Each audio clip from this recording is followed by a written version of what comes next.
me just read this piece before we do this. I'm just going to read this little piece. Matt had pointed this out. See if I've got this somewhere. Yeah, it's from a piece by Gary Wills. Wrote it in the New York Review of Books. He wrote this in 2012, post Newtown.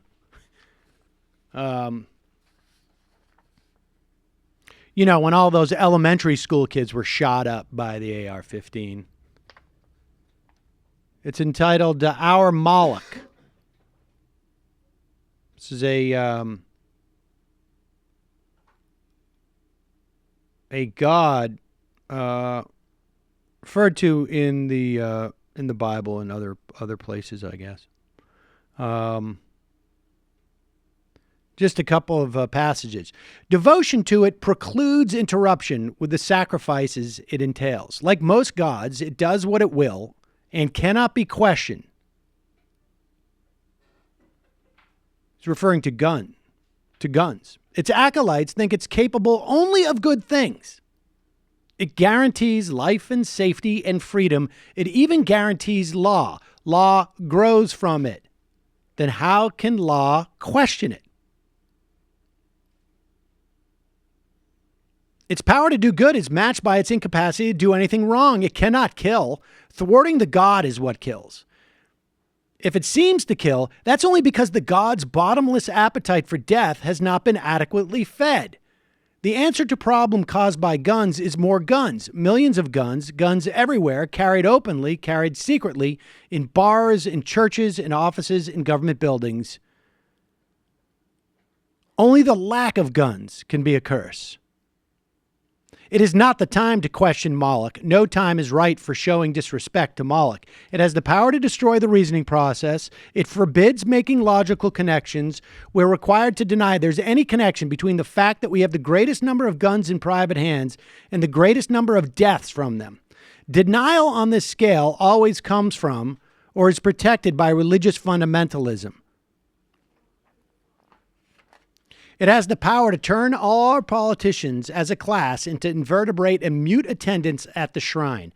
None dare suggest that Moloch can in any way be reined in without being denounced by the Pope of this religion, the National Rifle Association CEO Wayne LaPierre. They whimper and they say they never entertained such heresy. Many flourish their guns while campaigning or boast that they have themselves hunted varmints. Better that than the children die or their lives be blasted, than a politician should risk an election against the dread sentence of NRA excommunication.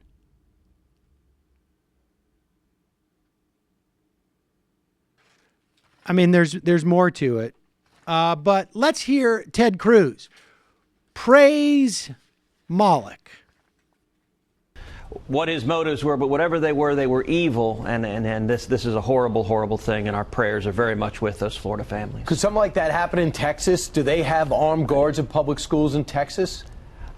Sure, this could happen anywhere. I mean, we have seen that evil can occur, whether in Parkland or in a church in Central Texas or in schools across the country. I mean, there are murderers. Evil is sadly always present, and we need to do what we can to act to prevent it.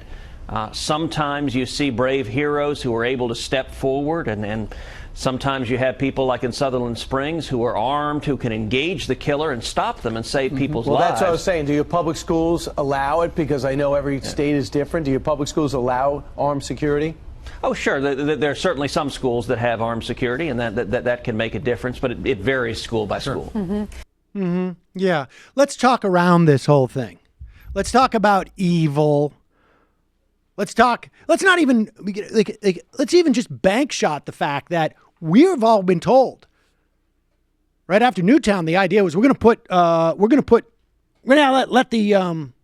let the teacher, like the gym teacher, will have a gun in his locker. That's the way we're going to stop this. Gym teacher will have a gun in his locker and they'll stop it.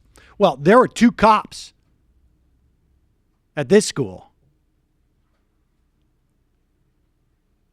There were 2 cops at this school. In Florida, there are cops in the school, right? This is not a soft target.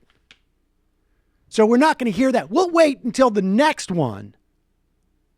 If it takes place at a movie theater or at a school without a cop, to hear about, wow, the problem is a soft target. You need to have the guy selling popcorn. He needs to have a gun. Or the gym teacher again. We'll go back to the gym teacher having a gun. Or what about maybe arming the kids? Maybe the kids, maybe if you're 18, will do that thing like when we were kids, you apply to be the crossing guard. And you carry like a little orange, belt that you put around your shirt. So you could actually be like help with the crossing guards. We'll just do that with the kids. Because if there were like 10 kids per classroom armed, maybe with their own semi-automatics, chances are that would have helped. Now the killer in this instance used smoke bombs. But maybe if we give the kids gas masks too. So we give them semi-automatic weapons, gas masks. Maybe that would do it. But here is the superintendent of Broward County Public Schools making it clear that even non-soft targets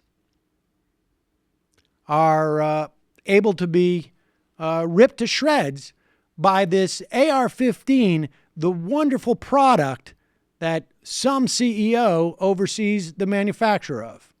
Full afternoon, what police presence and security presence is on this? Every high school in this county has police presence at the high school, so there were officers on the school site at all times. Do you know for certain how many or where? There typically are at least two cars of law enforcement individuals on our campuses on a daily basis. Resource officers, are they called? They're called school resource officers. That is correct. Superintendent. Yeah, there you go. So, unfortunately, we won't have the opportunity to hear from people who are going to talk about this being a soft target. They're just going to have to wait until the next one. They'll wait till the next one.